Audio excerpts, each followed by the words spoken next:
తమ వాళ్ళకు కూడా కొంచెం నియంత్రణ నేర్పాల్సిన అవసరం ఉంటుంది. ఎందుకంటే ఇప్పటికే తమ గ్రూపుకు పదవి రాకపోతే, తమ కులానికి పదవి రాకపోతే తిట్టేయడం అనేది కూడా జరుగుతుంది ఇప్పుడు. అవును, అది చాలా తప్పు అవుతుంది.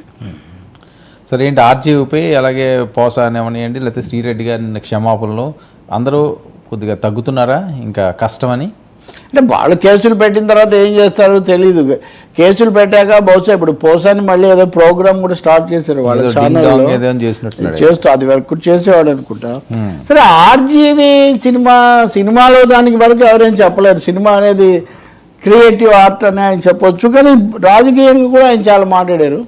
వాళ్ళు ఏమేమి ఉదాహరణలు పెడతారో ఏమో, మరి కేసు పెట్టడం వరకు ఓకే ఎదుర్కోవచ్చు కదా, ఆయన హీ కెన్ ఫేస్ ఇట్.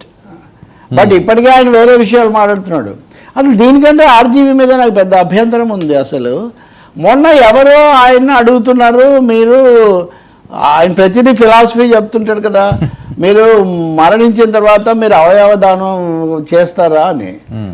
అంటే ఆయన దారుణమైన విషయం అనమాట. ఇష్టం ఉంటే ఇవ్వచ్చు, ఇవ్వకపోతే లేదు. చాలామంది ఇప్పుడు మొన్న సీతారాం యేచూరి దగ్గర నుంచి అందరికీ ఇచ్చారు. ఆయన ఏమంటున్నారు తెలుసా, నేను అట్లా ఎప్పటికీ చేయను, మళ్ళీ జన్మ ఉంటే ఆ జన్మలో నేను గుడ్డివాడిగా పుడతానేమో, ఆ జన్మలో నేను ఇదిగా పుడతానేమో, అవిటివాడిగా. ఇవన్నీ చాలా అసహ్యకరమైన విషయాలండి, బాధ్యతారహితమైనటువంటివి.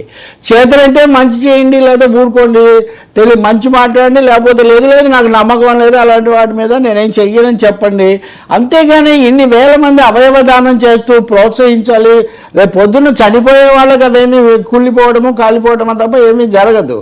అటువంటి అప్పుడు వాటిని బతికున్న వాళ్ళకి ఇవ్వాలి అని అటు వైద్య విజ్ఞానము, ఇటు సామాజిక కార్యకర్తలు ఇంతమంది చేస్తుంటే కెమెరా ముందు కూర్చొని చాలా గ్లామరో లేదా సెలబ్రిటీ అనో ఏదో అనుకుంటూ వివాదాలతో ఆ వివాదపరమైన ఆకర్షణ పెట్టుకొని ఈ మాటలు మాట్లాడడం ఏంటండి?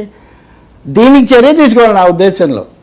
తెలుగుదేశం ప్రభుత్వం దేనికి తీసుకుంటుంది ఎందుకు నాకు ఆ వివరాలు తెలియదు, కానీ అసలు ఇలా అన్సైంటిఫిక్గా మాట్లాడటం, అశాస్త్రీయమైనటువంటి బాధ్యతారహితమైనటువంటి వ్యాఖ్యలు చేయటం, దీని మీద నిజానికి తప్పకుండా స్పందించాల్సిన అవసరం ఉంది. మీకు చేతనైతే దానం చేయండి, లేకపోతే లేదు. అంతేగాని అపోహలు ఎప్పుడు సృష్టించండి. రక్తదానం చేయడానికి ఉదాహరణ చాలా కాలం అపోహలు ఉండేవి.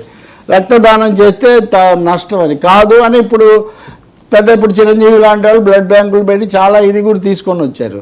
ఇప్పుడు మీరు వచ్చి ఇవన్నీ మాట్లాడితే ఇప్పుడు మనం ఎంత గొప్పగా వార్తలు ఇస్తున్నామండి. తను ప్రాణాలు కోల్పోతూ ఇద్దరికి చూపు ప్రసాదించినటువంటి ఒక మనిషిని నిన్న కూడా ఉంది అలాంటి వార్త. అలాంటి మాట. అలాగే బ్రెయిన్ కూడా గుండెలు మార్చటము, దానికోసం విమానాలు పెట్టడము, ఇంత శాస్త్రీయమైన ఇంత మానవీయమైన కృషిని ఒక్క చెత్త కామెంట్తో కేవలం సెన్సేషన్ కోసం తప్ప ఎందుకండి అలా మాట్లాడడం?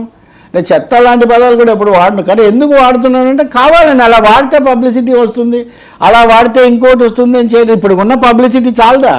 మనకు కావాల్సినంత ఉంది నెగిటివ్ బ్యాడ్ కంపు పబ్లిసిటీ. ఇంకా దీన్ని పెంచుకోవడానికి ఈ కళ్ళు పోతాయి, వచ్చే జన్మ, అది ఇది మీకు నమ్మితే నమ్మండి, అది వేరే విషయం. ఇవ్వద్దండి, ఎవరైనా బలవంతంగా మీ కళ్ళు ఎవరైనా పీకలేదు కదా. కాబట్టి బాధ్యత రాజకీయాల్లో కూడా ఇలా బాధ్యతారాహిత్యం ఆ సమయానికి మాట్లాడటం, కులాలను తీసుకొని రావటం. ఇప్పుడు జగన్ గెలవగానే ఈయన కులాల పేరుతో సినిమా ప్రకటించాడు. ఆ తర్వాత మళ్ళీ సెన్సార్ అభ్యంతరం వస్తే అమ్మ బిడ్డలు అన్నాడు. ఇవన్నీ ఎందుకండి? ఇవన్నీ cheap publicity and cinema tactics వల్ల ఏమి ఉపయోగం లేదు. వీటి వల్ల రాజకీయాల్లో విద్వేషాలు వివాదాలు పెరిగిన ఫలితమే ఇలాంటివన్నీ వస్తున్నాయి. ఇలాంటి శక్తులను అందరూ కూడా డిస్కరేజ్ చేయాలి, నిరుత్సాహపరచాలి. సార్, ఈ అరెస్టుల పర్వం ఉన్నది ఇంకా ఆగే పరిస్థితి ఉండదంటారా? సార్, నేను చాలా స్పష్టంగా నా అభిప్రాయం చెప్తున్నాను. అరెస్టు సరైందా కాదా, అరెస్ట్ కోర్టు అనుమతి ఉందా లేదా అనేది కోర్టులు చెప్పాలి. I'm leaving it to courts. ఏ విధంగా అయితే అది వరకు నాయకుల మీద పెట్టుకున్న కేసులు, అరెస్టులు కోర్టులు తేల్చాలో ఇవి కూడా కోర్టులోకి వెళ్తే కోర్టులు తేలుస్తాయి. ఎందుకంటే వాళ్ళని అరెస్ట్ చేశాక కోర్టులో చూపించాల్సిందే. అవును.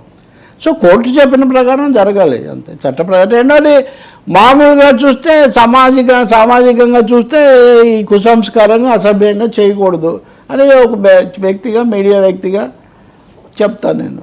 అంటే వీళ్ళు ఆపకుండా వేల మందిని అయితే ఏమీ అరెస్ట్ చేయలేరు, అది కూడా చెప్తాను నేను. వేల మందిని అయితే ఏమీ అరెస్ట్ చేయలేరు, అది ఎక్కడో చోట ఆగుతుంది గ్యారంటీగా.